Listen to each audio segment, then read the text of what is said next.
Bonjour les amis, j'espère que vous allez bien, que vous avez la forme, que vous avez la patate. Très heureux de vous retrouver pour cette vidéo Breaking News de ce lundi 27 juillet 2026 devant une cryptomap toute verte après avoir passé une semaine assez atroce la semaine dernière. On a nos petits cryptos qui ont bien remonté depuis samedi, dimanche. Ce matin, c'est un petit peu rouge depuis l'ouverture de la bougie daily, mais c'est un rouge très timide, on fait même pas moins 1%. Par exemple, Bitcoin est très stable, moins 0,03%, donc quasi à zéro. Ce qu'on note surtout, c'est sur les dernières 24 heures, et une belle poussée. On a terminé le week-end avec du beau vert. Certains sont assez énervés, comme Ethereum, qui a fait quasi plus 4% ces dernières 24 heures. Au niveau du marché boursier, donc on sait que Wall Street a terminé la semaine dans un rouge pas beau avec les valeurs tech qui ont pris cher. Lorsqu'on voit Micron moins 7, Intel quasi moins 8, Scandix moins 11, c'était pas beau du tout. Par contre, ce matin, les futurs sont bien dans le vert. Pourquoi? Qu'est-ce qui a changé? Vendredi soir, il y a eu un cessez-le-feu, on va dire une pause, on va dire ces bombardements annoncés par Washington et Téhéran, pour pouvoir ouvrir la porte, ou pour parler, ouvrir la porte à un potentiel cessez-le-feu pour la 42e ou 43e fois. Donc c'est pour ça que les futurs sur les indices américains sont dans le vert. Le Nasdaq futur qui fait plus 1,42, c'est beau, hein. Ça veut dire qu'il y a vraiment de très forte probabilité d'avoir le marché au comptant, le Nasdaq, et l'SP500 cet après-midi qui ouvriront dans le vert. Sachant que le Nasdaq a clôturé à moins 1,15%, qui est une bougie pas très jolie quand même. Mais là, vu qu'on a une belle bougie verte, je ne serais pas étonné qu'on ait Wall Street qui soit dans un joli vert cet après-midi, sauf si bien sûr on a une mauvaise news géopolitique qui tombe, sauf si Trump ou du côté Washington-Téhéran, il y a des choses qui se disent pas jolies, mais sinon cet après-midi ça risque d'être assez remontant. Au niveau des indices asiatiques, on a le Japon qui est dans le vert, on a aussi Hong Kong qui est dans le vert, un petit peu de rouge pour Shanghai, du vert pour le Kospi sud-coréen, et pour Taïwan un petit peu de rouge, donc les indices asiatiques, ça va, pas mal. Alors ce qu'on note surtout ce matin, c'est le Brent. Le Brent qui perd 10% quasi, le WTI 5%, c'est beau, c'est très beau. On a eu le Brent qui est allé chercher les $102 la semaine dernière, et là on est aux $87.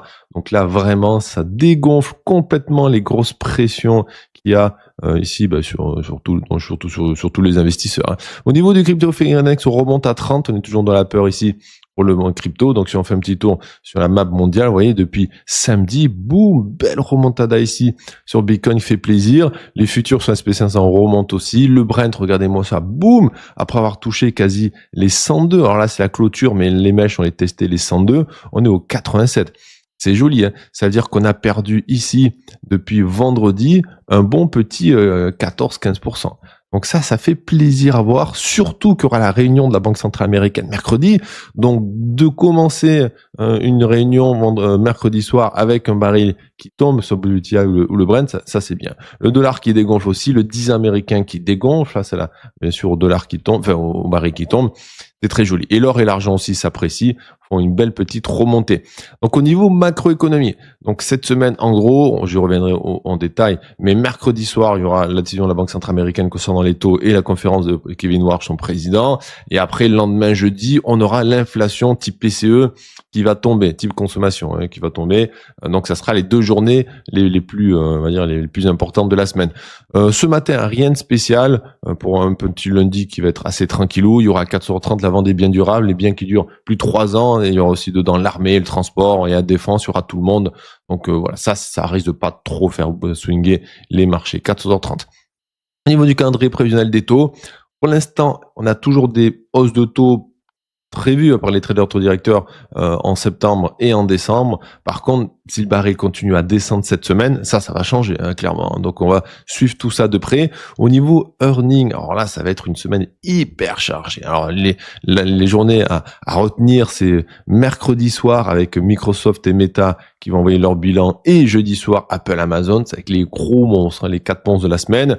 Donc ce matin, on aura du AstraZeneca qui va envoyer son petit bilan. On aura aussi filiale de Coca-Cola. On aura pas de grosse entreprise, mais c'est bien fourni, donc on verra ça au jour le jour. Et demain, il y aura aussi du PayPal, du Boeing, du Coca. Bon, donc pour l'instant, pas de bilan parce que c'est le lendemain qu'on a le bilan de la veille, donc on verra bien à partir de demain. Alors, ce matin, bonne news. Donc, le Bitcoin, l'or, l'argent progressent, les ETF aussi. Il y a tout qui pousse, sauf le dollar qui baisse parce que le baril baisse et les rendements obligataires baissent. Donc, pour l'instant, les investisseurs évaluent la pause au Moyen-Orient qui, en ce moment, on va voir si ça va durer ou pas. Et surtout, commencent à avoir les yeux rivés vers la Banque centrale américaine, le discours de Kevin Warsh mercredi soir. En tout cas, très bonne nouvelle que le pétrole y chute aussi fortement. On a les États-Unis et l'Iran qui ont suspendu leur fraude militaire. Ça faisait 13 nuits consécutives que les Américains ciblaient des cibles iraniennes. Donc, c'est pour ça que ça n'a pas été très, très joli la semaine dernière. Pour l'instant, petite pause depuis vendredi. Place à la diplomatie. On espère qu'ils vont trouver un terrain d'entente et un vrai. En tout cas, là, ils ont vu que s'ils n'arrivent pas à s'entendre, ça repart de plus belle, hein. Donc ils vont peut-être se dire, ok, là cette fois on va essayer vraiment de faire un vrai cessez-le-feu parce que sinon on va se bombarder encore pendant des années. Donc faut peut-être arrêter. Bon, l'Iran a aussi arrêté ses attaques autour du pays du Golfe. Donc ça c'est une bonne news. Donc le pétrole qui a pris 10%, ça c'est vraiment excellent, hein. Ça fait vraiment plaisir de voir ça. Donc les pressions inflationnistes se calment un petit peu. Ça va faire du bien aussi pour les perspectives de la Banque centrale américaine, parce que tous les regards vont être tournés vers ça, vers le discours de Kevin Warsh.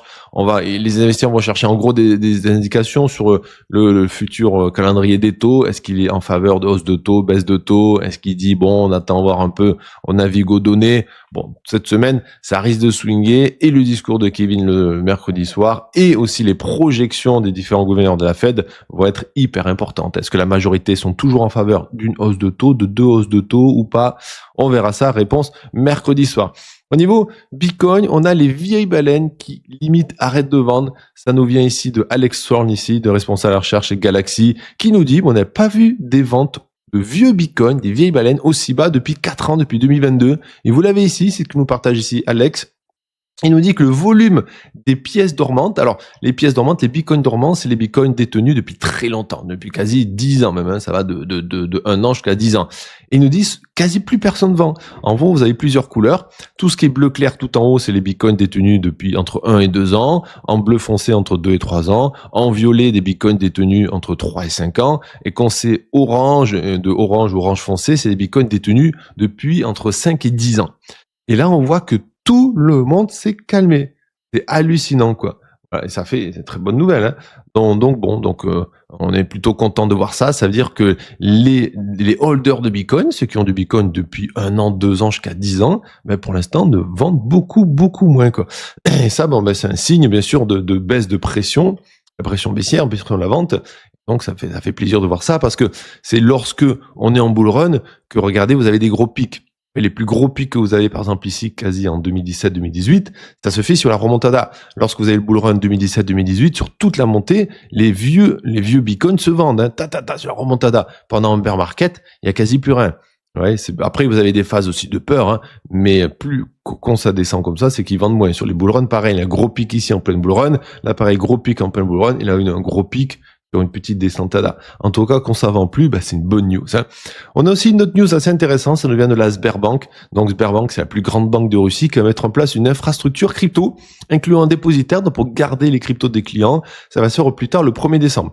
Donc c'est intéressant parce que la Russie commence à s'ouvrir doucement aux cryptos pour la négociation, donc le trading, hein, l'achat, la vente, la conservation, le règlement aussi autour des cryptos pour avoir un marché réglementé comme le marché financier. Donc c'est une très bonne news ça. Donc c'est la Sberbank qui va gérer les portefeuilles des clients, les dépôts, les retraits, les transferts, tout ça des clients.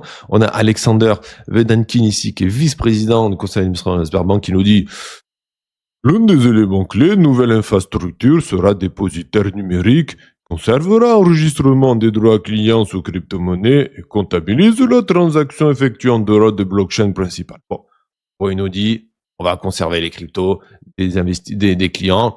Et c'est une petite ouverture mainstream, c'est intéressant ça, parce que la majorité, que ça soit tonton Jacquel, tonton Jackie, ou tata Renette et tonton René, eux, si la banque leur propose des cryptos, ils vont dire, ah oui, on peut peut-être essayer d'investir sur les cryptos. Beaucoup investissent via les banques, hein. Donc quand les banques se mettent à se dire, ok, on peut vous proposer des cryptos et la garde de cryptos, donc du vrai hold de crypto, et pas seulement des futurs ou des trucs synthétiques. Là, c'est du vrai crypto acheté et holdé. Là, c'est génial. L'adoption mainstream, c'est dommage, hein. C'est complètement c'est pas logique, quoi. Enfin, c'est pas cypherpunk logique, c'est-à-dire que cypherpunk ils ont inventé le Bitcoin pour pas lié aux banques, hein, pour s'extraire des services bancaires. Là, c'est vrai que malheureusement, les gens ne peuvent pas eux-mêmes acheter des cryptos, acheter un cold wallet, tout ça, c'est trop compliqué encore en ce moment. Donc, passer par les banques, ça permet d'ouvrir malheureusement, mais c'est complètement à l'opposé de la doctrine cypherpunk. On est tout à fait d'accord. Mais bon, malheureusement, qu'est-ce que vous voulez? Bon. En tout cas, ça, c'est très intéressant. Donc, la Russie qui fait un petit pas de plus vers un cadre réglementaire pour les crypto-monnaies, comme les États-Unis, qui font des cadres réglementaires avec le Clarity Act, avec le Genius Act et compagnie. Donc, alors attention pour ceux qui pensent que ça va être toutes les cryptos. Et là, je vais vous calmer. Malheureusement, il y a un seuil de liquidité.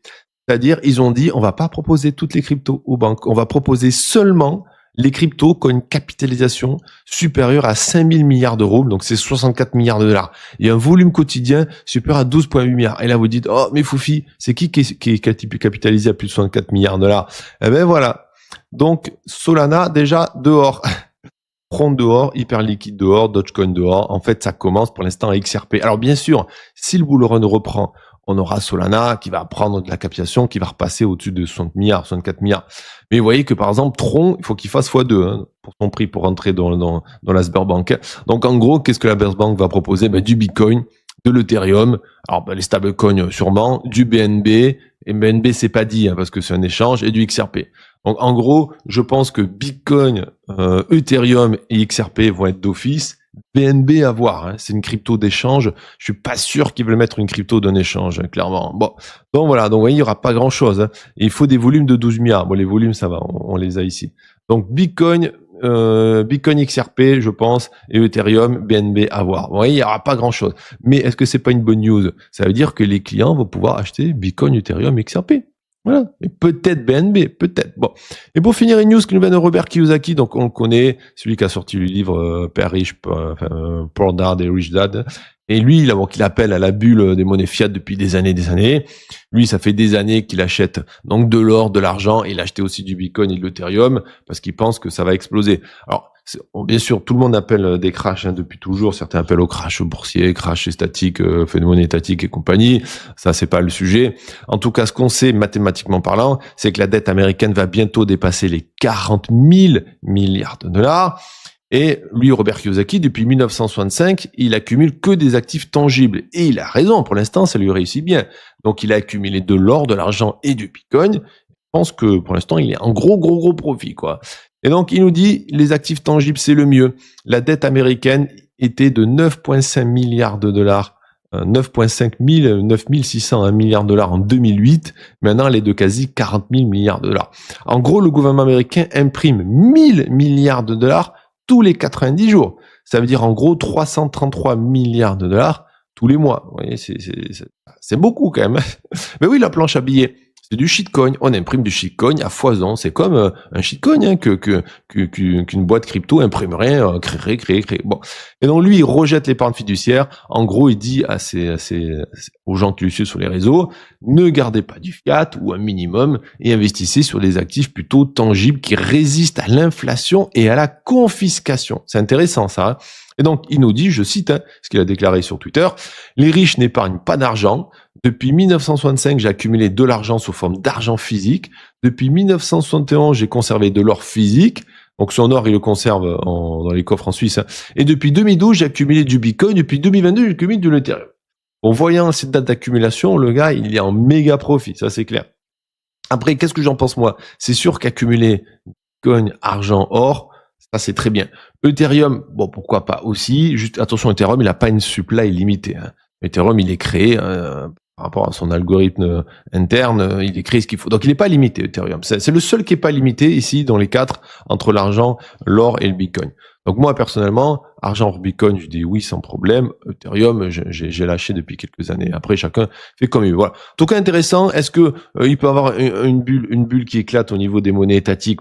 Peut-être un peu. En fait, c'est pas une bulle. Comment va se passer? C'est que les investisseurs ne voudront plus acheter les dettes.